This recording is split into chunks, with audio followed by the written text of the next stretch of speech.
আজকে আমাদের topic female genital system. Female genital system সম্পর্কে বলার আগে বলতে হবে যে কি নিয়ে ফিমেল জেনিটাল সিস্টেম, এটা কি কম্পোনেন্টস আছে। ফিমেল জেনিটাল সিস্টেমে কিছু ইন্টারনাল জেনিটাল অর্গানস এবং এক্সটার্নাল জেনিটালিয়া, এই সবগুলো নিয়ে female genital system. Internal genital organs যেগুলো বডির ভেতরে থাকে, বাইরে থেকে দেখা যায় না, এগুলোর মধ্যে ওভারি, ফ্যালোপিয়ান টিউব অথবা ইউটেরাইন টিউব, ইউটেরাস এবং ভাজাইনা, এবং এক্সটার্নাল জেনিটালিয়া, এই সবগুলো নিয়েই ফিমেল জেনিটাল সিস্টেম। তো শুরুতে ডেভেলপমেন্টের ক্ষেত্রে আসা যাক। আমরা সবাই কম বেশি এক্টোডার্ম, মেসোডার্ম, এন্ডোডার্মের সাথে পরিচিত, এবং এই মেসোডার্মের মধ্যে প্যারাক্সিয়াল মেসোডার্ম, ইন্টারমিডিয়েট মেসোডার্ম এবং ল্যাটারাল প্লেট মেসোডার্ম টার্মগুলোর সাথেও আমরা পরিচিত। এই ইন্টারমিডিয়েট যে মেসোডার্ম, এই ইন্টারমিডিয়েট মেসোডার্ম থেকেই পুরো ইউরোজেনিটাল সিস্টেমটা ডেভেলপ করে। ইউরোজেনিটাল সিস্টেম আমরা যখন এর আগের লেকচারে দেখেছি যে হচ্ছে ইউরিনারি সিস্টেম কিভাবে ডেভেলপ করে। এই যে ইন্টারমিডিয়েট মেসোডার্মে একটি লংগিচুডিনাল রিজ তৈরি হয়, যেটাকে বলে ইউরোজেনিটাল রিজ। এই ইউরোজেনিটাল রিজের ল্যাটারাল পার্ট থেকে তৈরি হয় নেফ্রোজেনিক কর্ড, যেখান থেকে আলটিমেটলি তৈরি হয় ইউরিনারি সিস্টেম। এবং এই ইউরোজেনিটাল রিজের মিডিয়াল পোর্শন, জেনিটাল রিজ, এখান থেকে তৈরি হয় জেনিটাল সিস্টেম। প্রথমে এই যে জেনিটাল রিজ বা গোনাডাল রিজ, এখানে জার্ম সেলগুলো থাকে না। তাহলে জার্ম সেলগুলো কোথায় থাকে? জার্ম সেলগুলো এপিব্লাস থেকে তৈরি হয়ে মাইগ্রেশন হয়ে ইয়ক স্যাকের ওয়ালে এসে রিসাইড করে অ্যালান্টয়েসের কাছাকাছি, এবং তারপরে সেখান থেকে আবার মাইগ্রেশন হয়ে এই মেজেন্টারি দিয়ে এই গোনাডাল রিজে এসে পৌঁছায়। তো যখন এই গোনাডাল রিজে এসে এই প্রিমর্ডিয়াল জার্ম সেলগুলো পৌঁছাচ্ছে, তখন এই রিজে কিছু চেঞ্জ হয়। এদের যে সারফেসের এপিথেলিয়াম অথবা সিলোমিক এপিথেলিয়াম ছিল, সেই সিলোমিক এপিথেলিয়ামগুলো তখন প্রলিফারেশন হওয়া শুরু করে এবং ফিঙ্গার লাইক প্রজেকশন হয়ে এই রিজের ভেতরে ঢুকে যায়। এই প্রজেকশনগুলোকে তখন বলে প্রিমিটিভ সেক্স কর্ড। এবং এই পর্যন্ত মেল এবং ফিমেলের ক্ষেত্রে স্টেজগুলো ইনডিফারেন্ট, এই জন্য এটাকে বলা হয় ইনডিফারেন্ট স্টেজ। এখন এই যে ইনডিফারেন্ট স্টেজ, যখন এই প্রিমর্ডিয়াল জার্ম সেলগুলো আসছে, তখন XX অথবা XY ক্রোমোজোম নিয়ে আসছে। মেইলের ক্ষেত্রে হচ্ছে XY ক্রোমোজোম, আমরা এটা আগের লেকচারে আলোচনা করেছি, এবং ফিমেলের ক্ষেত্রে এটা হচ্ছে XX ক্রোমোজোম। তো ফিমেলের ক্ষেত্রে, মেইলের ক্ষেত্রে যখন XY ক্রোমোজোম আসতো, তখন এই Y ক্রোমোজোমের একটা রিজিয়ন আছে, SRY রিজিয়ন, এখান থেকে একটি ফ্যাক্টর রিলিজ হতো, টেস্টিস ডিটারমাইনিং ফ্যাক্টর। সে ঠিক করতো এই যে রিজ, এই রিজ থেকে টেস্টিস ফর্মেশন হবে। কিন্তু যখন মেইলের ক্ষেত্রে Y ক্রোমোজোমটা আসছে না, তার বদলে X ক্রোমোজোম আসছে, অর্থাৎ XX হচ্ছে, তখন এই SRY যে রিজিয়ন সেটা থাকছে না এবং টেস্টিস ডিটারমাইনিং ফ্যাক্টর থাকছে না। এইসব না থাকার ফলে আলটিমেটলি এই রিজ থেকে তৈরি হচ্ছে ওভারি। তো আমরা দেখি যখন XX ক্রোমোজোম আসে, তখন মেইলের মতো এই যে প্রিমিটিভ সেক্স কর্ডগুলো, এগুলো আর অতটা প্রমিনেন্ট হয় না, এবং প্রমিনেন্ট না হয়ে এদের মেডুলারি রিজিয়নের যেই কর্ডের পোর্শনগুলো, সেগুলো ক্লাস্টার ফর্মেশন করে এবং এই ক্লাস্টারগুলো আবার রিগ্রেস করে যায়। এবং আলটিমেটলি এখানে আরেকটা সেকেন্ড জেনারেশন কর্ড ডেভেলপ করে, এবং এই কর্ডগুলো মেডুলাতে যায় না। এই কারণে এই সেকেন্ড জেনারেশন কর্ডগুলোকে কর্টিক্যাল কর্ডসও বলা হয়। তো এই কর্ডগুলো যখন ডেভেলপ করে, এই কর্ডগুলো আবার দেখা যায় ক্লাস্টার ফর্ম নেয়, এবং এই ক্লাস্টার ফর্ম নিয়ে এদের ভেতরে দেখা যায় এই ক্লাস্টারের ভেতরে একটি জার্ম সেল, এবং এর চারিদিকে এই যে সিলোমিক এপিথেলিয়াম বা সারফেস এপিথেলিয়াম, এই সেলগুলো প্রলিফারেশন হয়ে এদেরকে ঘিরে ধরে। তখন এটার নাম হয় প্রাইমর্ডিয়াল ফলিকল, এবং এই প্রাইমর্ডিয়াল ফলিকলের ভেতরে থাকছে জার্ম সেল, এবং বাইরে এই যে সিলোমিক এপিথেলিয়াম এর প্রলিফারেশন হয়ে যে সেলগুলো আসলো, সেই সেলগুলো থাকছে, এবং এই সেলগুলোর নাম হচ্ছে তখন ফলিকুলার সেল। তো দেখা যায় যে হচ্ছে শুরুতে এটার অনেক থাকে, এই প্রাইমর্ডিয়াল ফলিকল প্রায় 10 লাখের মতো এদের সংখ্যা থাকে, কিন্তু এরা ধীরে ধীরে অ্যাপোপ্টোসিস প্রক্রিয়ায় রিগ্রেস হতে থাকে, এবং পিউবার্টির আগ পর্যন্ত গিয়ে এটা 40,000-এ গিয়ে এদের সংখ্যাটা নেমে আসে। এখন এই যে এদের ভেতরে যে প্রাইমর্ডিয়াল জার্ম সেল, এই জার্ম সেলে ডিভিশন হয়। এই ডিভিশন যখন এদের মিওসিস 1 এর প্রোফেজ 1 এর ডিপ্লোটিন স্টেজে যায়, এই ডিপ্লোটিন স্টেজে গিয়ে এরা অ্যারেস্ট হয়ে থাকে পিউবার্টি পর্যন্ত। পিউবার্টির আগ পর্যন্ত এরা মিওসিস 1 এর প্রোফেজ 1 এর ডিপ্লোটিন স্টেজে গিয়ে অ্যারেস্ট হয়ে থাকে। তারপরে এভাবে হলো এটা ওভারিটার ডেভেলপমেন্ট। এখন আমরা জানি যে হচ্ছে ডাক্ট সিস্টেম, মেল এবং ফিমেলের যে জেনিটাল ডাক্ট সিস্টেম, এই ডাক্ট সিস্টেম ডেভেলপ করে দুটো ডাক্ট থেকে। একটি হচ্ছে মেসোনেফ্রিক ডাক্ট, যেখান থেকে ডেভেলপ হয় male duct system, male genital duct system, এবং ফিমেলের ক্ষেত্রে সেটা ডেভেলপ করে প্যারামেসোনেফ্রিক ডাক্ট থেকে। এখন এই যে আমরা আগের ক্লাসেও দেখেছি যে XY আসার ফলে দেখা যায় যে টেস্টিস ডেভেলপ হওয়ার ফলে টেস্টিসের দুটো সেল আছে, একটা হচ্ছে সাপোর্টিং সেল, সার্টোলি সেল, সেটা এক ধরনের ইনহিবিটিং হরমোন রিলিজ করে, ইনহিবিটিং ফ্যাক্টর রিলিজ করে। সেই ইনহিবিটিং ফ্যাক্টরটা এই প্যারামেসোনেফ্রিক ডাক্টকে ইনহিবিট করে ডেভেলপ করা থেকে, ফলে প্যারামেসোনেফ্রিক ডাক্ট মেলের ক্ষেত্রে ডেভেলপ করতে পারে না।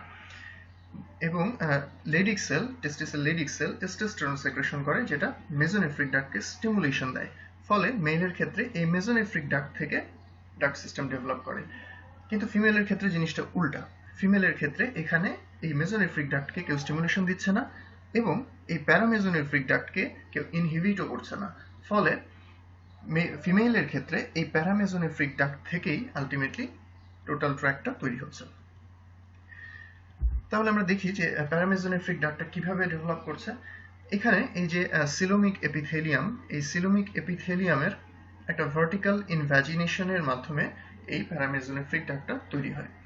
এবং যখন প্যারামেসোনেফ্রিক ডাক্টটা এরকম ভার্টিক্যাল ইনভ্যাজিনেশনের মাধ্যমে তৈরি হয়, ওপর থেকে নিচের দিকে নেমে আসছে, তখন প্রথমে এটা ক্রেনিয়াল পার্টটুকু ভার্টিক্যালি নামে, তারপরে এটা মেসোনেফ্রিক ডাক্টকে হরাইজন্টালি ক্রস করে, অর্থাৎ মিডিল পার্টটা হবে হরাইজন্টাল, এবং কডাল পার্ট যেটা, সেই কডাল পার্টটুকু আবার ভার্টিক্যাল হয়ে অপোজিট সাইডের যে প্যারামেসোনেফ্রিক ডাক্ট, সেই ডাক্টের সাথে ফিউজড হয়ে তৈরি করবে ইউটেরোভ্যাজাইনাল ক্যানেল। এবং এদের যে সলিড টিপ, ইউটেরোভ্যাজাইনাল ক্যানেলের যে সলিড টিপ, সেটা ইউরোজেনিটাল সাইনাসের সাথে গিয়ে অ্যাটাচড হবে। তো যখন এই প্যারামেসোনেফ্রিক ডাক্ট এরা নেমে আসছে, এই প্যারামেসোনেফ্রিক ডাক্টটা যখন নেমে আসছে, তখন এরা পোস্টেরিয়র ওয়াল থেকে মেসেন্ট্রি দিয়ে ঝুলন্ত অবস্থায় থাকে। তো এটা হচ্ছে গিয়ে রাইট প্যারামেসোনেফ্রিক ডাক্ট, এটা হচ্ছে লেফট প্যারামেসোনেফ্রিক ডাক্ট, এবং এটা তাদের মেসেন্ট্রি, রাইট প্যারামেসোনেফ্রিক ডাক্টের মেসেন্ট্রি, এটা হচ্ছে লেফট প্যারামেসোনেফ্রিক ডাক্টের মেসেন্ট্রি। এবং এটা যখন কাছাকাছি এসে ফিউজড হয়ে যাচ্ছে, তখন এদের এই মেসেন্ট্রিগুলো একটা ওয়াল তৈরি করছে, সেপারেশন ওয়াল, যেটা কিনা এই যে পেলভিক ক্যাভিটি, এই পেলভিক ক্যাভিটিকে সামনের পোর্শন এবং পেছনের পোর্শনে ভাগ করছে। সামনের পোর্শনে আছে ব্লাডার, এই জন্য এই সামনের যে পোর্শন, এটাকে তখন বলা হচ্ছে ইউটেরোভ্যাসিক্যাল পাউচ, এবং পেছনের পোর্শনে আছে রেকটাম, এই জন্য পেছনের পোর্শনটাকে বলা হচ্ছে ইউটেরোরেকটাল পাউচ। তাহলে এই যে প্যারামেসোনেফ্রিক ডাক্টটি তৈরি হলো, এর তাহলে আমরা পার্ট দেখলাম, cranial vertical part, middle horizontal part এবং কর্ডাল ভার্টিক্যাল পার্ট। তো এই যে ক্রেনিয়াল ভার্টিক্যাল পার্ট এবং মিডিল হরাইজন্টাল পার্ট, এই পার্ট থেকেই তৈরি হয় ইউটেরাইন টিউব, এবং এই যে কর্ডাল ভার্টিক্যাল পার্ট, এই পার্ট থেকে তৈরি হয় ইউটেরাস। এবং এই যে সলিড টিপ, এই সলিড টিপটা গিয়ে ইউরোজেনিটাল সাইনাসের সাথে গিয়ে অ্যাটাচড হচ্ছে। অ্যাটাচড হওয়ার পরে এরা ইউরোজেনিটাল সাইনাসের যে সেলগুলো রয়েছে, সেই সেলগুলোকে এরা স্টিমুলেশন দিচ্ছে প্রলিফারেশন হওয়ার জন্য, ফলে ইউরোজেনিটাল সাইনাস থেকে দুটি কর্ড ডেভেলপ করে। এই কর্ড দুটোর নাম হচ্ছে সাইনোভ্যাজাইনাল বাল্ব। এই সাইনোভ্যাজাইনাল বাল্ব দুটি এবং এই যে সলিড টিপ, এদের সবগুলোর সেল প্রলিফারেশন হয়ে টোটাল একটা ভ্যাজাইনাল প্লেট তৈরি করে, এবং এই প্লেটটি আলটিমেটলি ক্যানালাইজেশন হয়ে তৈরি করবে ভ্যাজাইনা। তাহলে এটা গেল আমাদের ইন্টারনাল জেনিটাল অর্গানসগুলো কিভাবে আমাদের ডেভেলপ করলো। এখন আমরা মেলের ক্ষেত্রেও দেখেছিলাম যে ক্লোয়াকাল মেমব্রেনের দুপাশে দুটো ফোল্ড তৈরি হয়, মেসোডার্মাল কন্ডেনসেশন হয়ে দুটো ফোল্ড তৈরি হয়, এদেরকে বলা হয় ক্লোয়াকাল ফোল্ড। এবং এই ক্লোয়াকাল মেমব্রেন, এখন একটা মেমব্রেন আছে কিন্তু এটা দুটো ভাগে ভাগ হয়ে যাবে। সামনের অংশটুকু হবে ইউরোজেনিটাল মেমব্রেন এবং পেছনের অংশটুকু হবে অ্যানাল মেমব্রেন। তাহলে এই যে সামনের অংশটুকু হচ্ছে ইউরোজেনিটাল মেমব্রেন, তখন এই ইউরোজেনিটাল মেমব্রেনের পাশের যে ক্লোয়াকাল ফোল্ড সেটার নাম হচ্ছে ইউরেথ্রাল ফোল্ড, এবং অ্যানাল মেমব্রেনের পাশের যে ফোল্ড সেটার নাম হচ্ছে অ্যানাল ফোল্ড। এবং এই ইউরেথ্রাল ফোল্ড সামনে গিয়ে তৈরি করছে জেনিটাল টিউবারকল, ফিউজড হয়ে দুপাশের ইউরেথ্রাল ফোল্ড সামনে ফিউজড হয়ে তৈরি করছে জেনিটাল টিউবারকল। এবং ইন দ্য মিন টাইম এই ইউরেথ্রাল ফোল্ডের পাশে আরো দুটো এলিভেশন অ্যাপিয়ার করে, যাদেরকে বলা হয় জেনিটাল সোয়েলিং। তাহলে এই যে পিকচারটা, এটাও মেল ফিমেলের জন্য ইনডিফারেন্ট। এখন মেইলের জন্য এই জেনিটাল টিউবারকল এলংগেশন হয়ে যেখানে তৈরি করে পেনিস, ফিমেলের ক্ষেত্রে এই জেনিটাল টিউবারকলটা এলংগেশন হয়ে তৈরি করবে ক্লাইটোরিস। এই যে ইউরেথ্রাল ফোল্ড, এই ইউরেথ্রাল ফোল্ড এখানে আমরা দেখি ইউরেথ্রাল ফোল্ড এবং তার পাশে হচ্ছে জেনিটাল সোয়েলিং। এই ইউরেথ্রাল ফোল্ড মেইলের ক্ষেত্রে ফিউজড হয়ে যেত, ফিউজড হয়ে গিয়ে তৈরি করতো, এই অংশটুকু তৈরি করতো পিনাইল ইউরেথ্রা। ফিমেলের ক্ষেত্রে সেটা হচ্ছে ল্যাবিয়া মাইনোরা তৈরি করছে, এবং এই ল্যাবিয়া মাইনোরা এন্টেরিয়রলি ফিউজ হয়, পোস্টেরিয়রলি ফিউজ হয়। পোস্টেরিয়রলি যেখানে ফিউজ হচ্ছে সেটার নাম হচ্ছে ফরচিটি, এবং সামনের দিকে আবার ফিউজ হচ্ছে দুটো লেয়ারে স্প্লিট হয়ে। উপরের দিকের যে লেয়ার, সেই লেয়ার দুটো ফিউজড হয়ে তৈরি করছে প্রিপিউস অফ ক্লাইটোরিস, এবং নিচের দিকের যে লেয়ার, সেই লেয়ার ফিউজড হয়ে তৈরি করছে ফ্রেনুলাম অফ ক্লাইটোরিস। এবং এই যে জেনিটাল সোয়েলিং, এই জেনিটাল সোয়েলিং মেলের ক্ষেত্রে ফিউজড হয়ে তৈরি করতো স্ক্রোটাম, ফিমেলের ক্ষেত্রে সেটা তৈরি করছে ল্যাবিয়া মেজোরা এবং মন্স পিউবিস। এখন এই যে ইউরোজেনিটাল মেমব্রেনটি রয়েছে, এই ইউরোজেনিটাল মেমব্রেনটি, এই যে ইউরোজেনিটাল মেমব্রেনটি, এর পেছনে আছে folic part of urogenital sinus. এখন এই ইউরোজেনিটাল মেমব্রেনটি রাপচার হয়ে যায়, রাপচার হয়ে গিয়ে এই যে folic part of urogenital sinus, এই যে folic part of urogenital sinus, এটা তৈরি করবে ভেস্টিবিউল অফ ভ্যাজাইনা, এবং এখানে এই ভেস্টিবিউল যে তৈরি করলো, এখানেই ইউরেথ্রা এবং ভ্যাজাইনা ওপেন করবে। তাহলে এটা আমাদের গেল ডেভেলপমেন্ট। এখন আমি যেটা বলছিলাম যে প্রাইমোর্ডিয়াল ফলিকল, এই যে প্রাইমোর্ডিয়াল ফলিকলগুলো তৈরি হলো, পিউবার্টি পর্যন্ত এরা প্রোফেজ 1 এর ডিপ্লোটিন স্টেজে অ্যারেস্ট হয়ে আছে। তাহলে পিউবার্টিতে কি হচ্ছে? পিউবার্টিতে যেটা হচ্ছে, পিউবার্টিতে আমরা জানি যে হাইপোথ্যালামাস থেকে এন্টেরিয়র পিটুইটারিতে স্টিমুলেশন আসছে, এবং সেখান থেকে ফলিকল স্টিমুলেটিং হরমোন রিলিজ হচ্ছে। ফলিকল স্টিমুলেটিং হরমোন রিলিজ হওয়ার ফলে এই যে সেলগুলো আছে, ফ্ল্যাটেন্ড সেলগুলো, এই ফ্ল্যাটেন্ড সেলগুলো তখন কিউবয়েডাল হয়ে যাচ্ছে, কিউবয়েডাল হচ্ছে, এবং এগুলো আরো প্রলিফারেশন হয়ে একটা স্ট্র্যাটিফাইড লেয়ার তৈরি করছে। তখন এদেরকে বলা হচ্ছে স্ট্র্যাটিফাইড সেলস অফ গ্র্যানুলোসা। এবং এই যে উসাইট, এই উসাইট এবং এই ফলিকুলার সেলগুলো, এরা এক ধরনের গ্লাইকোপ্রোটিন রিলিজ করছে, যেটা তৈরি করছে এই সেল, গ্র্যানুলোসা সেল এবং উসাইটের মাঝখানের যে লেয়ারটি, জোনা পেলোসিয়া। তখন এবং এই যে গ্র্যানুলোসা সেলগুলো রয়েছে, এই গ্র্যানুলোসা সেলগুলো বাইরে ওভারির যে কানেকটিভ টিস্যু, এই কানেকটিভ টিস্যু লেয়ার থেকে একটা বেসমেন্ট মেমব্রেন দিয়ে সেপারেট থাকছে। এই অবস্থায় এই ফলিকলটির নাম হচ্ছে প্রাইমারি ফলিকল। এখন ধীরে ধীরে এই প্রাইমারি ফলিকলে কিছু গ্র্যানুলোসা সেলের মধ্যে কিছু স্পেস অ্যাপিয়ার করা শুরু করবে, ফ্লুইড ফিল্ড স্পেস, এবং এই ফ্লুইড ফিল্ড স্পেসগুলো ফিউজড হয়ে একটা ক্রিসেন্টিক অ্যাপিয়ারেন্স নেবে। তখন এটাকে বলা হবে ফলিকুলার অ্যান্ট্রাম। এই গ্র্যানুলোসা সেলের মধ্যে এই ফলিকুলার অ্যান্ট্রাম এটা আরো বড় হতে থাকবে, এবং বাইরের যে কানেকটিভ টিস্যু সেলগুলো ছিল সেগুলো অর্গানাইজ হয়ে একটা inner layer, inner cellular layer এবং আউটার ক্যাপসুলার লেয়ার তৈরি করবে। এখন এই যে সেলগুলো উসাইটকে ঘিরে রয়েছে, এটা যখন আরো বড় হবে, ম্যাচিউর হবে, তখন যে সেলগুলো ইউসাইটের সরাসরি কন্ট্যাক্টে আছে, ঘিরে আছে, তাদেরকে বলা হবে কিউমুলাস ওফারাস। এবং এই যে inner cellular layer of connective tissue organised হয়ে যেটা হলো, সেটাকে বলা হবে থিকা ইন্টারনা। বাইরের ফাইব্রাস ক্যাপসুল যেটা, সেটা হবে থিকা এক্সটার্না। এখন এই থিকা ইন্টারনা এরা এক ধরনের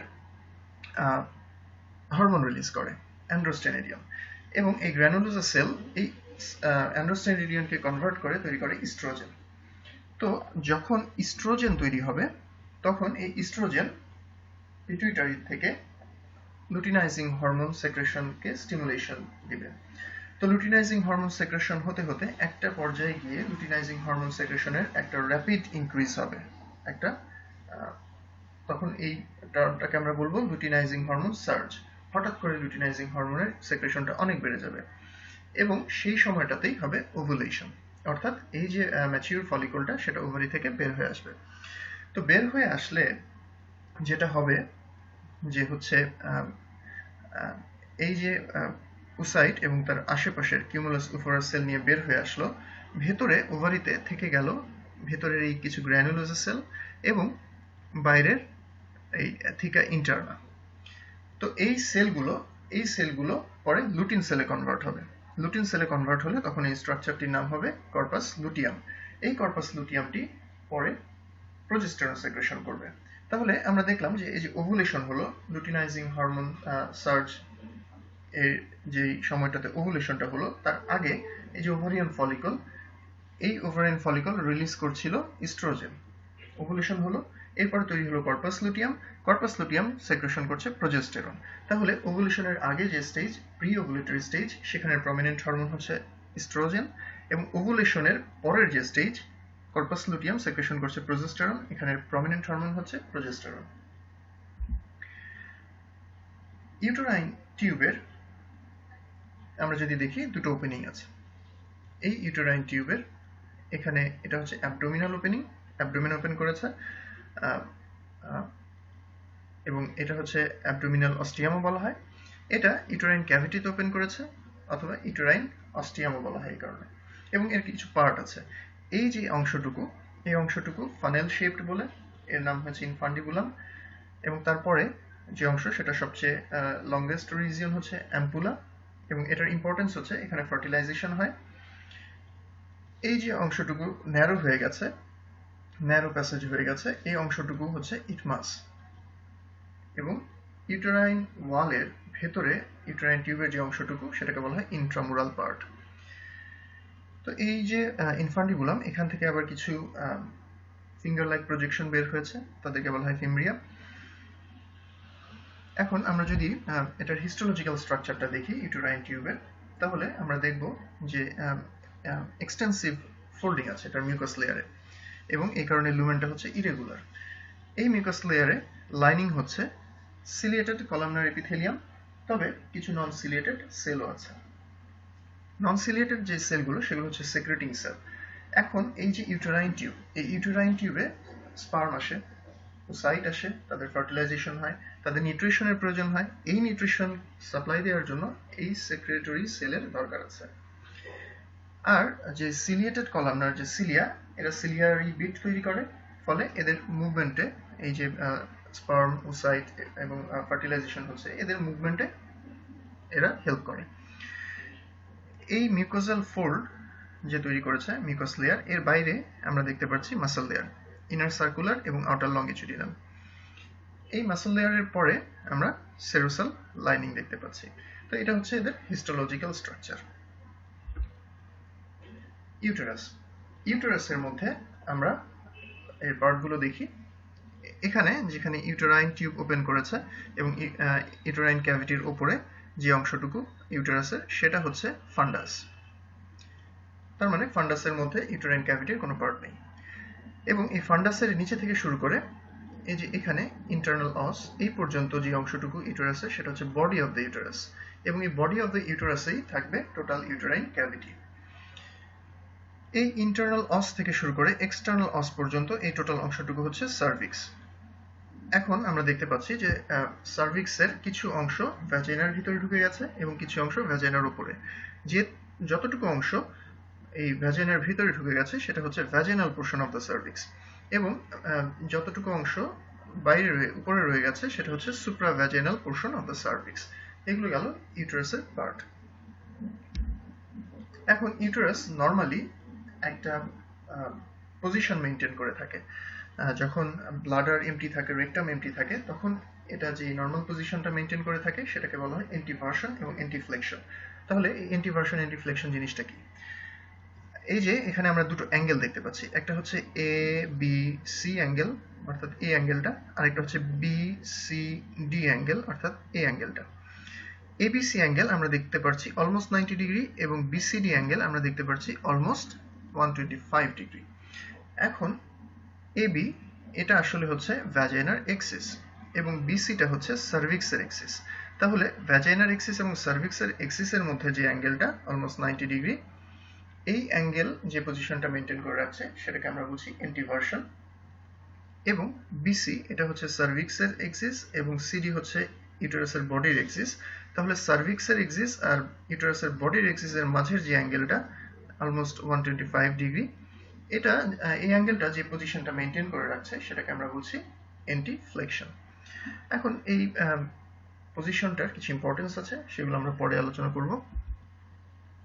এখন আমরা ইউটেরাসের স্ট্রাকচারে চলে যাই। ইউটেরাসে মেইনলি 3টা লেয়ার আমরা দেখতে পাবো, সেটা হচ্ছে এন্ডোমেট্রিয়াম, মায়োমেট্রিয়াম এবং পেরিমেট্রিয়াম। তো এই যে এন্ডোমেট্রিয়ামের আবার দুটো লেয়ার আছে, একটা হচ্ছে ফাংশনাল লেয়ার, একটা হচ্ছে বেসাল লেয়ার। ফাংশনাল লেয়ার যেটা হচ্ছে লুমেনের দিকে আছে এবং বেজের দিকে যেটা আছে সেটা হচ্ছে বেসাল লেয়ার। তাহলে এন্ডোমেট্রিয়াম জিনিসটা আসলে কি? এন্ডোমেট্রিয়াম হচ্ছে লাইনিং এপিথেলিয়াম এবং ল্যামিনা প্রোপ্রিয়া। তো ল্যামিনা প্রোপ্রিয়াতে এখানে কি থাকবে? এখানে স্ট্রোমাল সেল থাকবে, এখানে গ্ল্যান্ডস থাকবে, এখানে ভেসেলস থাকবে। তো লাইনিং এপিথেলিয়াম, ল্যামিনা প্রোপ্রিয়া, এবং আমরা যেটা বলছিলাম যে এখানে যে ওভুলেশনের যে হয়, এই ওভুলেশন এর সাথে সাথে যে হরমোনগুলো আছে, এই হরমোনগুলোর কারণে এই এন্ডোমেট্রিয়ামে আমরা সাইক্লিক চেঞ্জ দেখতে পাবো। কিরকম চেঞ্জ দেখতে পাবো? এখানে আমাদের ওভুলেশনটা হয় এবং ওভুলেশনের আগে আমি বলেছি যে স্টেজ, সেটা হচ্ছে pre ovulatory stage, prominent hormone oestrogen. ওভুলেশনের পরে হচ্ছে পোস্ট ওভুলেটরি স্টেজ এবং প্রমিনেন্ট হরমোন হচ্ছে প্রোজেস্টেরন। তো ইস্ট্রোজেন কি করে? ইস্ট্রোজেন এখানে যে স্ট্রোমাল সেলগুলো আছে, গ্ল্যান্ড আছে, সেগুলোকে ইনক্রিজ করবে, ফলে এদের থিকনেস বাড়তে থাকবে। এই ফাংশনাল লেয়ারের থিকনেস বাড়তে থাকবে এবং এই যে সেলগুলো প্রলিফারেশন হচ্ছে সেগুলো আসবে এই বেসাল লেয়ার থেকে প্রলিফারেশন হয়ে আসবে এবং তখন এই ফাংশনাল লেয়ারটার থিকনেস বাড়তে থাকবে। ফাংশনাল লেয়ারের থিকনেস বাড়ছে এবং একটা সময় গিয়ে লুটিনাইজিং হরমোন সার্জের কারণে যখন ওভুলেশন হবে, কর্পাস লুটিয়াম ফর্মেশন করবে, তখন প্রোজেস্টেরন সেক্রেশন হওয়া শুরু হবে। প্রোজেস্টেরন সেক্রেশন হলে কি হবে? এতক্ষণ ইস্ট্রোজেন সেক্রেশন হয়েছে, ইস্ট্রোজেন যেটা করেছে সেটা হচ্ছে প্রলিফারেটিভ ফেজ, প্রলিফারেশনের মাধ্যমে এটার থিকনেস বাড়িয়েছে। এখন প্রোজেস্টেরন কি করবে? প্রোজেস্টেরন করবে সেক্রেটরি ফেজ, অর্থাৎ এই যে গ্ল্যান্ডস গুলো আছে, এই গ্ল্যান্ডস গুলো থেকে বেশি বেশি সেক্রেশন তৈরি করবে। তারপরে এই যে স্ট্রোমাল সেলগুলো আছে, স্ট্রোমাল সেলের ভেতরে গ্লাইকোজেন অ্যাকুমুলেশন করবে, তখন এই সেলগুলোকে বলা হবে ডেসিডুয়াল সেল। এবং এই যে ভেসেলস গুলো আছে, ভেসেলস গুলো আরো বেশি এলংগেট হবে, টর্চুয়াস হবে এবং এই সেলের মাঝে মাঝে ফ্লুইড অ্যাপিয়ার করবে, ফলে এটা এই স্টেজটাকে তখন বলা হবে সেক্রেটরি ফেজ। তো এই যে ওভুলেশনটা হলো, এই ওভুলেশনের ফলে যে ওসাইট বের হলো, সে যদি এখানে দুটো আমরা এটার ফলাফলে আসতে পারে। একটা হচ্ছে এটা যদি ফার্টিলাইজেশন হয় তাহলে এক ধরনের, এবং যদি ফার্টিলাইজেশন না হয় তাহলে আরেক ধরনের। তো ফার্টিলাইজেশন যদি হয় তাহলে এখানে যে কর্পাস লুটিয়ামটা ছিল সেটা আরো 6 মাসের জন্য টিকে যাবে। কিন্তু যদি ফার্টিলাইজেশন না হয় সেক্ষেত্রে কি হবে? সেক্ষেত্রে ফার্টিলাইজেশন যদি না হয় তাহলে কর্পাস লুটিয়ামটা 10 থেকে 12 দিন পরে এটা ফাইব্রোটিক হয়ে কর্পাস অ্যালবিকান্সে পরিণত হবে এবং প্রোজেস্টেরন সেক্রেশন বন্ধ করে দিবে। ধরে নেই আমরা এখানে ফার্টিলাইজেশন হচ্ছে না, এবং ফার্টিলাইজেশন যদি না হয় তাহলে এই 10-12 দিন পরে এই কর্পাস লুটিয়াম কর্পাস অ্যালবিকানে পরিণত হবে এবং কর্পাস অ্যালবিকান্স থেকে প্রোজেস্টেরন সেক্রেশন হবে না, ফলে প্রোজেস্টেরন সেক্রেশন বন্ধ হয়ে যাবে। তখন কি হবে? তখন এই যে ভেসেলস গুলো আছে এগুলো কনস্ট্রিক্ট করবে, ফলে এদিকে একটা ইস্কেমিক ফেজ তৈরি হবে এবং যেহেতু ইস্কেমিক ফেজ তৈরি হচ্ছে, এখানে এক ধরনের ব্লাঞ্চিং হবে, অর্থাৎ পেল অ্যাপিয়ারেন্স, হোয়াইটিশ অ্যাপিয়ারেন্স তৈরি হবে এবং আলটিমেটলি এই ফাংশনাল লেয়ারটা যেটা আছে সেটা স্লাফ আউট হয়ে যাবে। তখন আমরা সেই স্টেজটিকে বলছি মেনস্ট্রুয়েশন ফেজ। এখন এই মেনস্ট্রুয়েশন যে ফেজটা হলো, তাহলে মেনস্ট্রুয়েশন ফেজ হলো কার জন্য? এই যে প্রোজেস্টেরন সেক্রেশন এটা বন্ধ হয়ে যাওয়ার জন্য, এটার উইথড্রলের জন্য। তাহলে এই যে হরমোনের কারণে আমরা এই চেঞ্জগুলো দেখলাম এন্ডোমেট্রিয়ামে। এরকম ফেজগুলোকে যদি আমরা বলি যে এখানে মেনস্ট্রুয়েশন ফেজ, এবং তারপরে আবার ফলিকল, আবার যখন ইস্ট্রোজেন আসবে তখন আবার রিজেনারেটিভ ফেজ তৈরি হবে, রিজেনারেটিভ ফেজের পরে সেক্রেটরি ফেজ, প্রলিফারেটিভ ফেজ, তারপরে সেক্রেটরি ফেজ, এরকম করে সাইকেলগুলো চলতে থাকবে। তারপরে আমরা যদি দেখি যে এন্ডোমেট্রিয়ামের পরে মায়োমেট্রিয়াম, এটা হচ্ছে মাসল লেয়ার। এই মাসল লেয়ারে 3 ধরনের মাসল আছে: আউটার লঙ্গিচুডিনাল, মিডল সার্কুলার এবং ইনার রেটিকুলার। আউটার লঙ্গিচুডিনাল যে মাসলগুলো আছে সেগুলো ইউটেরাসের ভেতরে যদি কোনো কন্টেন্ট থাকে সেই কন্টেন্টকে এক্সপেল হতে সাহায্য করবে। মিডল সার্কুলার লেয়ারের ইম্পর্টেন্সটা হচ্ছে ইউটেরাইন ভেসেলস এই মিডল সার্কুলার লেয়ারের ভেতরে একটা ভাস্কুলার বেড তৈরি করে, যেটাকে বলা হয় স্ট্র্যাটাম ভাস্কুলার। এবং এই স্ট্র্যাটাম ভাস্কুলার লেয়ার থেকেই 2 সেট ব্রাঞ্চ তৈরি হয়। একটা হচ্ছে গিয়ে বেসাল ব্রাঞ্চ আর একটা হচ্ছে স্পাইরাল ব্রাঞ্চ। বেসাল ব্রাঞ্চটা হচ্ছে বেসাল লেয়ার অফ এন্ডোমেট্রিয়ামকে সাপ্লাই দেয় এবং স্পাইরাল ব্রাঞ্চটা হচ্ছে ফাংশনাল লেয়ার অফ এন্ডোমেট্রিয়ামকে সাপ্লাই দেয়। এবং এই যে মিডল সার্কুলার লেয়ার, তাহলে এটার ভেতরে থাকছে সেই স্ট্র্যাটাম ভাস্কুলার। এখন যেটা ছিল যে হচ্ছে দুটো লেয়ার আমরা বললাম, ভেতরের লেয়ার যেটা একদম ইনার লেয়ার যেটা, সেটা হচ্ছে রেটিকুলার। এই রেটিকুলার লেয়ারের মাসলের ফাইবারগুলো এইভাবে করে রেটিকুলার অ্যাপিয়ারেন্সে থাকে এবং এদের ভেতরে যে স্পেস, এই স্পেসের ভেতর দিয়ে দিয়ে ভেসেলগুলো পাস করে। তো ভেসেলগুলো যখন এদের ভেতর দিয়ে পাস করছে, কোনো একটা ন্যাচারাল কারণে যদি কোনো একটা কারণে যদি ব্লিডিং হয়, তখন এই মাসলগুলো ব্লিডিং বন্ধ করার জন্য ন্যাচারালি কনস্ট্রিক্ট করে। কনস্ট্রিক্ট করলে তখন চিত্রটা হয় এরকম, এরা চারপাশ থেকে চেপে ধরে ভেসেলটাকে চাপ দিয়ে ব্লিডিংটা বন্ধ করে ফেলে। তো এটা একটা ন্যাচারাল প্রক্রিয়া, এই জন্য এই লেয়ারটাকে বলা হয় লিভিং লেগেচার অফ ইউটেরাস। তো এইগুলো গেল মাসলের, এবং বাইরে যেটা স্বাভাবিক সেটা হচ্ছে একটা পেরিমেট্রিয়াম থাকে। তো এটা গেল ইউটেরাসের স্ট্রাকচার। তো আমরা হিস্টোলজিক্যালি যদি একটু দেখি, এখানে পেরিমেট্রিয়ামকে দেখানো হয়নি, এখানে মাসল লেয়ারগুলো আমরা দেখতে পাচ্ছি এবং এখানে আমরা দেখতে পাচ্ছি যেটা হচ্ছে এন্ডোমেট্রিয়াম। এন্ডোমেট্রিয়ামের ভিতরে লাইনিং এপিথেলিয়াম আছে। ইউটেরাসের লাইনিং এপিথেলিয়াম হচ্ছে সিম্পল কলামনার, এবং ভেতরের দিকে আমরা দেখতে পাচ্ছি গ্ল্যান্ডস গুলো দেখতে পাচ্ছি, ইউটেরাইন গ্ল্যান্ডস এবং এই কয়েলড আর্টারিজ এগুলো। তো এটা আমরা হিস্টোলজিক্যাল স্ট্রাকচারটা দেখলাম। এখন ইউটেরাসের আর্টারি সাপ্লাই। ইউটেরাসের আর্টারি সাপ্লাই দেয় ওভারিয়ান আর্টারি, যেটা হচ্ছে অ্যাবডোমিনাল আউটার ব্রাঞ্চ, এবং ইউটেরাইন আর্টারি যেটা হচ্ছে ইন্টারনাল ইলিয়াক আর্টারি ব্রাঞ্চ। এবং এই ওভারিয়ান আর্টারি এবং ইউটেরাইন আর্টারি ব্রড লিগামেন্ট বরাবর এরা অ্যানাস্টোমোসিস করে। ইউটেরাইন আর্টারি, এই যে ব্রড লিগামেন্টের নিচে এখানে ম্যাকেনড্রটস লিগামেন্ট থাকবে, এই ম্যাকেনড্রটস লিগামেন্টের উপর থেকে ক্রস করবে ইউরেটার। এই ইউরেটারকে ল্যাটারাল থেকে মিডিয়ালি এসে অ্যাবাভ, ইউরেটারের অ্যাবাভে, ইউরেটারের উপর দিয়ে ল্যাটারাল থেকে মিডিয়ালি এসে এই যে ইউটেরাস, এই ইউটেরাসের ল্যাটারাল বর্ডার বরাবর এই ইউটেরাইন আর্টারি অ্যাসেন্ড করে। এবং অ্যাসেন্ড করার সময় এরা হচ্ছে এই যে ইউটেরাস, এটার এন্টেরিয়র এবং পোস্টেরিয়র সারফেস বরাবর ব্রাঞ্চ দেয়, এবং এই ব্রাঞ্চটাকে তখন বলা হয় করোনারি ব্রাঞ্চ। এবং এটা অপোজিট সাইডের ইউটেরাইন আর্টারির করোনারি ব্রাঞ্চের সাথে অ্যানাস্টোমোসিস করে। এই করোনারি ব্রাঞ্চ থেকে কিছু স্ট্রেট ব্রাঞ্চ, সেটা হচ্ছে রেডিয়াল ব্রাঞ্চ। এই রেডিয়াল ব্রাঞ্চ এই মাসল লেয়ারে ঢুকে তৈরি করে স্ট্র্যাটাম ভাস্কুলার, এবং এই স্ট্র্যাটাম ভাস্কুলার থেকে আবার 2 সেট ব্রাঞ্চ তৈরি হয়, যেটা বলেছি বেসাল ব্রাঞ্চ, যেটা হচ্ছে বেসাল লেয়ার অফ এন্ডোমেট্রিয়াম, এবং আরেকটা হচ্ছে স্পাইরাল ব্রাঞ্চ, যেটা ফাংশনাল লেয়ার অফ এন্ডোমেট্রিয়ামকে সাপ্লাই দেয়। এখন বয়সের সাথে সাথে এই ইউটেরাসে কিছু চেঞ্জ হয়। চেঞ্জটা কিরকম? যখন নিউবর্নের ক্ষেত্রে ইউটেরাসটা পেলভিক ইনলেটের উপরে থাকে, এবং তখন টোটাল ইউটেরাসের সার্ভাইকাল পার্ট, সার্ভিক্স এবং বডি, সার্ভিক্সটা বডির চাইতে বড় থাকে। যখন পিউবার্টিতে আসে তখন বডির গ্রোথটা সার্ভিক্সের গ্রোথের তুলনায় বেশি হতে থাকে, এবং আলটিমেটলি বডির লেংথটা সার্ভিক্সের লেংথের চাইতে বেশি হয়, এবং টোটাল ইউটেরাসটাই পেলভিক ইনলেটের নিচে থাকে। এবং তখন এন্টিভার্সন এবং এন্টিফ্লেকশন, এই ইউনিক যে এদের পজিশন, সেটা অ্যাপিয়ার করে। প্রেগন্যান্সিতে গিয়ে দেখা যায় যে হচ্ছে একটা প্রেগন্যান্ট ইউটেরাস 4th মান্থে গিয়ে সিম্ফাইসিস পিউবিসের উপর দিয়ে প্যালপেট করা যায়, আর প্যালপেবল হয়। এবং 5th মান্থের দিকে সেটা আম্বিলিকাস এবং সিম্ফাইসিস পিউবিসের মাঝামাঝি অবস্থান করে।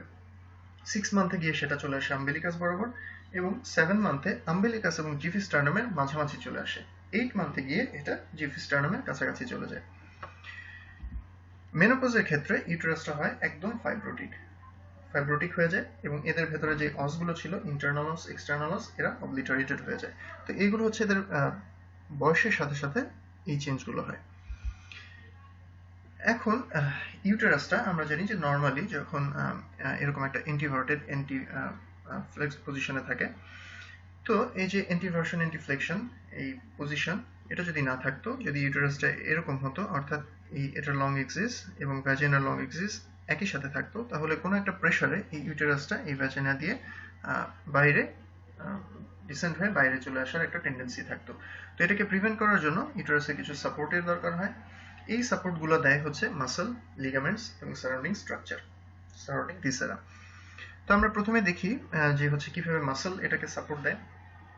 আমরা এটা এই যে ছবিটা দেখছি, এটা হচ্ছে পেলভিক ডায়াফ্রামের ছবি। অর্থাৎ আমরা জানি যে যেখানে এক্সটার্নাল জেনিটালিয়া গুলো লাগানো থাকে সেটা হচ্ছে পেরিনিয়াম, এবং পেলভিক ক্যাভিটি থেকে এই পেরিনিয়ামকে একটা মাস্কুলার ওয়াল এটাকে সেপারেট করে। এই মাস্কুলার ওয়াল বা মাস্কুলার ডায়াফ্রাম যেটা, সেটাকে বলা হয় পেলভিক ডায়াফ্রাম, যেটা পেরিনিয়াম থেকে পেলভিক ক্যাভিটিকে আলাদা করছে। তো এটা হচ্ছে সেই পেলভিক ডায়াফ্রাম, এবং এই পেলভিক ডায়াফ্রাম দুটো মাসল দিয়ে তৈরি। একটা হচ্ছে কক্কেজিয়াস, এবং এই সবগুলো নিয়ে হচ্ছে লিভেটর অ্যানাই মাসল, অর্থাৎ লিভেটর অ্যানাই এবং কক্কেজিয়াস এই দুই মাসল নিয়ে তৈরি হচ্ছে পেলভিক ডায়াফ্রাম। তো লিভেটর অ্যানাই এর কতগুলো ব্যান্ড আমরা দেখি। এর মধ্যে লিভেটর অ্যানাইয়ের সামনের যে ফাঁকা জায়গাটা, এটার নাম হচ্ছে হায়াটাস ইউরোজেনিটালিস। এই হায়াটাস ইউরোজেনিটালিস দিয়ে ইউরেথ্রা এবং ভ্যাজাইনা বাইরে ওপেন করবে। তো এই জায়গাটা দিয়ে যেহেতু এরা বাইরে ওপেন করছে, এর পাশে একদম এক্সাক্ট পাশে যে ব্যান্ডটা, সেটার নাম হচ্ছে পিউবো ভ্যাজাইনালিস। তাহলে পিউবো ভ্যাজাইনালিস যদি ইনট্যাক্ট থাকে, যদি স্ট্রং থাকে, তাহলে এদিক দিয়ে ইউটেরাস বের হয়ে যেতে পারবে না। সো এটা একটা সাপোর্ট দিবে। এবং এই যে আমরা এই ছবিটাতে দেখি যে পোস্টেরিয়র ভ্যাজাইনাল ওয়াল, পোস্টেরিয়র ভ্যাজাইনাল ওয়াল এর উপরেই হচ্ছে সার্ভিক্সটা এসে একটা সাপোর্ট নিবে, এবং আলটিমেটলি পোস্টেরিয়র ভ্যাজাইনাল ওয়ালটা আবার রেস্ট করছে এই রেকটামের উপরে। তো এই রেকটামকে, এই পোস্টেরিয়র ভ্যাজাইনাল ওয়ালকে সাপোর্ট দিতে গিয়ে একটু বেন্ড হতে হয়েছে। এই বেন্ডটা কে তৈরি করেছে?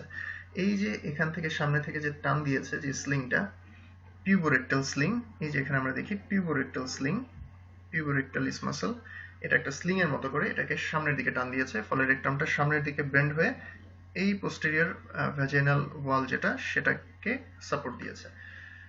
ফলে আমরা দেখতে পাচ্ছি যে এখানে মাসল সাপোর্টটা কিভাবে দিচ্ছে। এছাড়া কিছু লিগামেন্টস আছে, লিগামেন্টসও সাপোর্ট দেয়। এদের মধ্যে ট্রু লিগামেন্টস আছে কিছু, ফলস লিগামেন্ট আছে কিছু। ট্রু লিগামেন্টস এর মধ্যে একটি লিগামেন্টস হচ্ছে রাউন্ড লিগামেন্ট। রাউন্ড লিগামেন্ট জিনিসটা কি? আমরা যখন টেস্টিস এর ক্ষেত্রে পড়েছি যে টেস্টিসের ডিসেন্ডের সময় গুবার্নাকুলাম টেস্টিসকে ডিসেন্ড করে, এখানে ওভারির ক্ষেত্রে এরকম একটা আছে গুবার্নাকুলাম ওভারি, এবং গুবার্নাকুলাম ওভারি যখন এটা নিচের দিকে যায়, তখন হচ্ছে এটা এই ইউটেরাসের ল্যাটারাল যে অ্যাঙ্গেল, সেই অ্যাঙ্গেলকে টাচ করে ইঙ্গুইনাল ক্যানেল দিয়ে ল্যাবিয়া মেজরার সাবকিউটেনিয়াস টিস্যুতে গিয়ে মার্জ হয়ে যায়। তো এই ল্যাটারাল অ্যাঙ্গেলের উপরের যে অংশটুকু, সেইটুকু তৈরি করে লিগামেন্ট অফ ওভারি, এবং ল্যাটারাল অ্যাঙ্গেল থেকে শুরু করে এই ল্যাবিয়া মেজরার সাবকিউটেনিয়াস টিস্যু পর্যন্ত মার্জ হয়ে গেছে, এই অংশটুকু, টোটাল এই অংশটুকু তৈরি করে রাউন্ড লিগামেন্ট অফ ইউটেরাস। এখন এই রাউন্ড লিগামেন্ট অফ ইউটেরাস কি করে? এই রাউন্ড লিগামেন্ট অফ ইউটেরাস হচ্ছে ইউটেরাসকে সামনের দিকে এভাবে টেনে ধরে রাখে। তো এইভাবে এই যে এখানের ল্যাটারাল অ্যাঙ্গেল থেকে শুরু করে ল্যাবিয়া মেজরার সাবকিউটেনিয়াস টিস্যু পর্যন্ত এভাবে টেনে ধরে রাখছে, ফলে এটা ইন্টিভার্সন ইন্টিফ্লেকশন যে পজিশনটা, সেটা মেনটেন হচ্ছে। এছাড়া আরো কিছু লিগামেন্টস আছে, যেগুলো হচ্ছে যেমন ট্রান্সভার্স সার্ভাইকাল লিগামেন্ট, এটার অপর নাম হচ্ছে ম্যাকেন্ডার্স লিগামেন্ট। এটা যেটা করে, এই যে সার্ভিক্সটা এখানে আছে, সার্ভিক্সের এই পজিশনটাকে ঠিক রাখবে। একটা মিডিয়ান পজিশনে রাখছে। মিডিয়ান পজিশনে রাখার জন্য এই ট্রান্সভার্স সার্ভাইকাল লিগামেন্ট, দুই পাশে দুটো ট্রান্সভার্স সার্ভাইকাল লিগামেন্ট এই সার্ভিক্স থেকে শুরু করে লিভেটর অ্যানাই এর ফাসা পর্যন্ত গিয়ে অ্যাটাচড হচ্ছে। এবং এই যে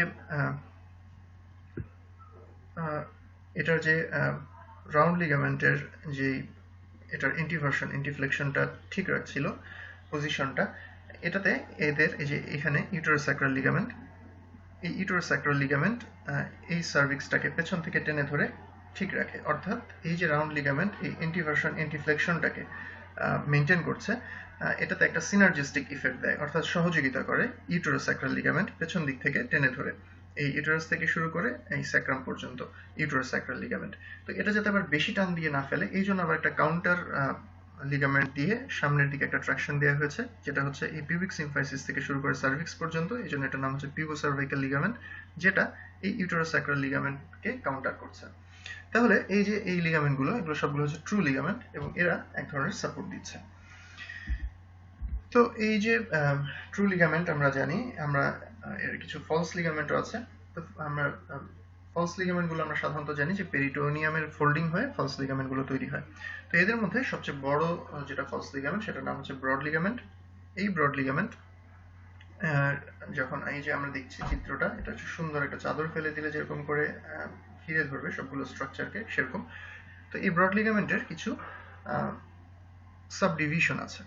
যেমন এই যে ইউটেরাইন টিউব, এটাকে সুন্দরভাবে ঘিরে ধরেছে, এটা হচ্ছে মেসোসালপিংস। এবং ওভারি যেই অংশটুকু দিয়ে এটার সাথে লাগানো আছে সেটাকে বলা হয় মেসোভ্যারিয়াম, এবং সবচেয়ে বড় যে পার্ট ব্রড লিগামেন্টের সেটার নাম হচ্ছে মেসোমেট্রিয়াম। এরকম কিছু সাবডিভিশন আছে। এবং এটার কন্টেন্ট কি কি? কন্টেন্ট আমরা এখানে দেখতে পাচ্ছি রাউন্ড লিগামেন্ট, ইউটেরাইন টিউব, এদিক দিয়ে গেছে ওভারিয়ান লিগামেন্ট, এছাড়া ওভারিয়ান ভেসেলস এদিক দিয়ে পাস করে, এছাড়া কিছু লিমফ্যাটিক্স। এগুলো হচ্ছে ইউটেরাইন লিগামেন্টস এর কন্টেন্ট। তো এটা তৈরি হয়েছিল এটা পেরিটোনিয়াম ফোল্ড থেকে, এবং এরকম পেরিটোনিয়াম ফোল্ড থেকে আরো কিছু লিগামেন্ট তৈরি হয়। যেমন এই যে ইউটেরাসের সামনে পেরিটোনিয়াম ফোল্ডটা ব্লাডের উপরে এখানে একটা ফোল্ড তৈরি করেছে, ইউটেরাভেসিকাল ফোল্ড, অথবা এন্টেরিয়রলি, ইউটেরাসের এন্টেরিয়রলি আছে বলে এবং এটা ফলস লিগামেন্ট বলে, পেরিটোনিয়ামের ফোল্ডিং বলে এটাকে বলা হয় এন্টেরিয়র ফলস লিগামেন্ট। এবং পেছনের দিকে এই যে ইউটেরাসের পেছনের দিকে আরেকটা ফোল্ড তৈরি হয়েছে রেকটাম এবং ইউটেরাসের মাঝখানে, এই জন্য এটাকে বলা হয় রেক্টোভ্যাজাইনাল ফোল্ড। এবং এই রেক্টোভ্যাজাইনাল ফোল্ড, এই যে ভ্যাজাইনা এবং রেকটামের মাঝখানে ফোল্ড তৈরি করেছে বলে রেক্টোভ্যাজাইনাল ফোল্ড। এবং এই রেক্টোভ্যাজাইনাল ফোল্ড এটা পেছনে আছে বলে এটার নাম হচ্ছে, এবং এটা যেহেতু ফলস লিগামেন্ট এই জন্য এটা পোস্টেরিয়র ফলস লিগামেন্ট। এখন এই যে একটা ফোল্ড তৈরি হচ্ছে এবং তার উপর একটা পাউচ তৈরি হলো, এটাকে বলা হয় রেক্টো ইউটেরাইন পাউচ। এখন এই রেক্টো ইউটেরাইন পাউচ, এটার ফ্লোরটা তৈরি করেছে রেক্টোভ্যাজাইনাল ফোল্ড। এবং আমরা যদি পাশের ছবিটা দেখি, এই যে এইটা হচ্ছে রেক্টোভ্যাজাইনাল ফোল্ড, এই অংশটার মতোই রেক্টোভ্যাজাইনাল ফোল্ড। এবং এইটার ভেতরের যে ফাঁকা অংশটুকু হচ্ছে এটা টিউবের মতো হয়েছে, ভেতরের ফাঁকা অংশটাই হচ্ছে পাউচ, রেক্টোইউটেরাইন পাউচ। এবং এটার যে ল্যাটারাল বাউন্ডারিটা তৈরি হয়েছে এই পাউচটার, এখানে সেটা দেখা যাচ্ছে না, এখানে আমি ড্র করেছি, এটা হচ্ছে রেক্টোইউটেরাইন ফোল্ড দুই পাশের, যারা রেক্টোইউটেরাইন পাউচের ল্যাটারাল বাউন্ডারি তৈরি করেছে। তাহলে এই যে ফোল্ডগুলো, এগুলো হচ্ছে ফলস লিগামেন্ট অফ ইউটেরাস। এবং রেক্টোইউটেরাইন পাউচ, এটার একটা ইম্পর্টেন্স আছে। এটা হচ্ছে ফিমেলের ক্ষেত্রে যখন ফিমেল সুপাইন পজিশনে থাকে এটা মোস্ট ডিপেন্ডেন্ট পার্ট, এবং কোনো একটা পাস যদি ফরমেশন হয় সেখানে পাস কালেকশন হয় এই পাউচে এসে। এবং এই পাউচে যখন পাস কালেকশন হয় তখন এই যে posterior wall of the vagina, এখান দিয়ে নিডল ইনসার্ট করে এই পাসটাকে কালেক্ট করা যায়। এখন ভ্যাজাইনার ক্ষেত্রে আমরা দেখি যে ভ্যাজাইনার ক্ষেত্রে যেমন রিলেশনগুলো ইম্পর্টেন্ট। আমরা যদি দেখি যে ভ্যাজাইনার ইন্টেরিয়র ওয়াল, এটা কমপ্লিটলি আমরা দেখছি নন পেরিটোনিয়াল, একদম শুরু থেকে শেষ পর্যন্ত এটা নন পেরিটোনিয়াল। এবং এটার যদি আমরা আপার হাফ চিন্তা করি তাহলে আমরা দেখব যে এখানে সামনে আছে রিলেশন হচ্ছে ব্লাডার, এবং এখানে ইউরেটার এসে ওপেন করবে, এবং নিচের দিকে সেটা হচ্ছে ইন্টেরিয়রলি আছে হচ্ছে ইউরেথ্রা। পোস্টেরিয়রলি যদি আমরা দেখি, পোস্টেরিয়রলি আমরা দেখব পোস্টেরিয়র 1/3 যদি আমরা দেখি তাহলে আমরা দেখছি যে এটা হচ্ছে পেরিটোনিয়াল কাভারিং আছে, এবং এটার পেছনের সিগময়েড কোলন থাকবে। আমরা যদি মিডল 1/3 এর কথা চিন্তা করি তাহলে দেখব এটা অ্যাম্পুল অফ রেকটাম আছে। এবং একবারে লোয়ার 1/3 এর কথা যদি আমরা চিন্তা করি তাহলে আমরা দেখব যে লোয়ার 1/3 এ আছে অ্যানাল ক্যানাল, যেটা হচ্ছে সেপারেটেড বাই পেরিনিয়াল বডি। তাহলে এই যে এন্টেরিয়র পোস্টেরিয়র রিলেশন, এই রিলেশনগুলো পরীক্ষাতে আসে ইম্পর্টেন্ট। হিস্টোলজির ক্ষেত্রে আমরা যদি ওভারির এখন টোটাল হিস্টোলজিটা একবার চিন্তা করি তাহলে আমরা দেখব যে হচ্ছে এই যে ওভারির এটা সুন্দর একটা কর্টেক্স আছে, এই পুরোটাই হচ্ছে কর্টেক্স, এবং মাঝখানে একটা কর্টেক্সের মতো অত সুগঠিত নয় কিন্তু এটার মেডুলা আছে।